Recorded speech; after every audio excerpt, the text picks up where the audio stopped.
First thing first, white balance. Before you approach color grading, it's always nice to start your color work with properly balanced shot. Now, it all depends on the situation that you do. One of the things you can really help yourself out in the future and during filming is sneaking one of these great cards. It's actually, you can buy it on the Amazon. It has white, black, and gray if you're filming something on the pitch. And basically what you can do later in color grading is to point the little eyedropper over here, and it's going to completely white balance your shot. And in most cases, this thing works like a charm. Use your logic. Whenever you color grade something, don't always crash blacks all the way or increase the contrast like crazy. You always need to ask yourself the question, what exactly are you color grading? What is a certain material that you're working on right now? Is this a commercial? Is this a music video?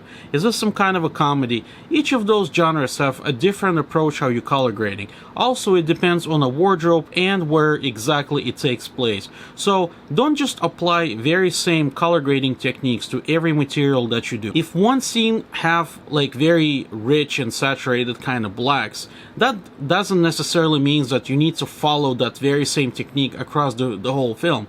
If location changes or something else changes in the movie, that deep black may not be appropriate anymore for the following scene. So use your logic when you color grade and think what exactly appropriate for every scene. Don't tweak too much.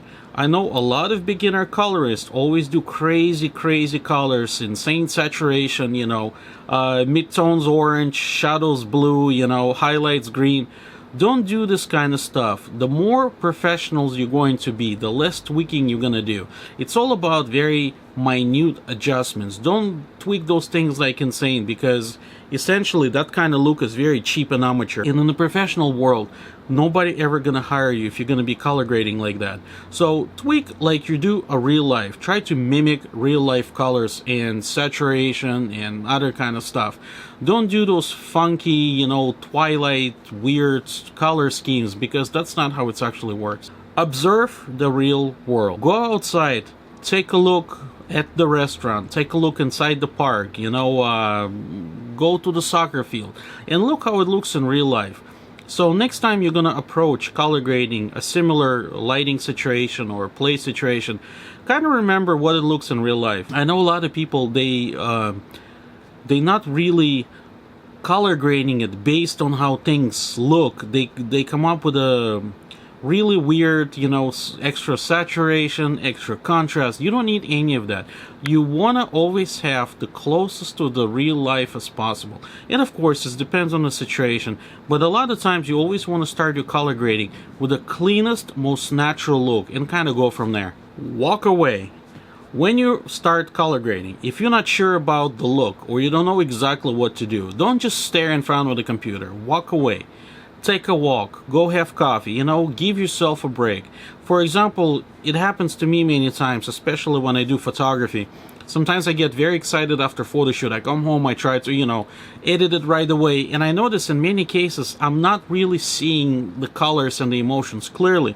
So what I started recently doing, I actually give myself a day or two, and I kind of let it chill down a little bit, and it helps you to think and sort of approach it with a clean slate.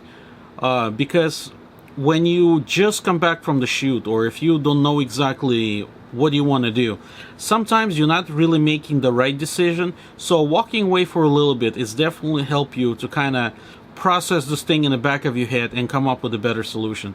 Know the genre of your project and what you do. You need to learn how to separate music video from the comedy, from action movie, from the thriller, from the horror, because each of those genres sort of have its own kind of a color palette. And again, when you color grade, the film look's supposed to be determined in pre-production with the costumes, with the location, with the lighting and all that. But let's say if you don't have any of that, or you relatively work on, cheaper budget, you still need to know how comedy looks, how action movie looks, how the Western movie looks. So by knowing sort of those basic color palettes, you can more or less determine right away the best color situation for the project you're working on. For example, if you're working on a sci-fi movie, we kind of know that even though it's sort of redundant now, the appropriate sci-fi, everybody's doing teal and orange. Now, you don't have to copy that, but you can sort of go around that color palette and come up with your own version, but a little bit more interesting than that. So know the genres. It will definitely help you to achieve a better color results later down the line. Thank you guys for watching. Make sure to subscribe, and I'll see you later.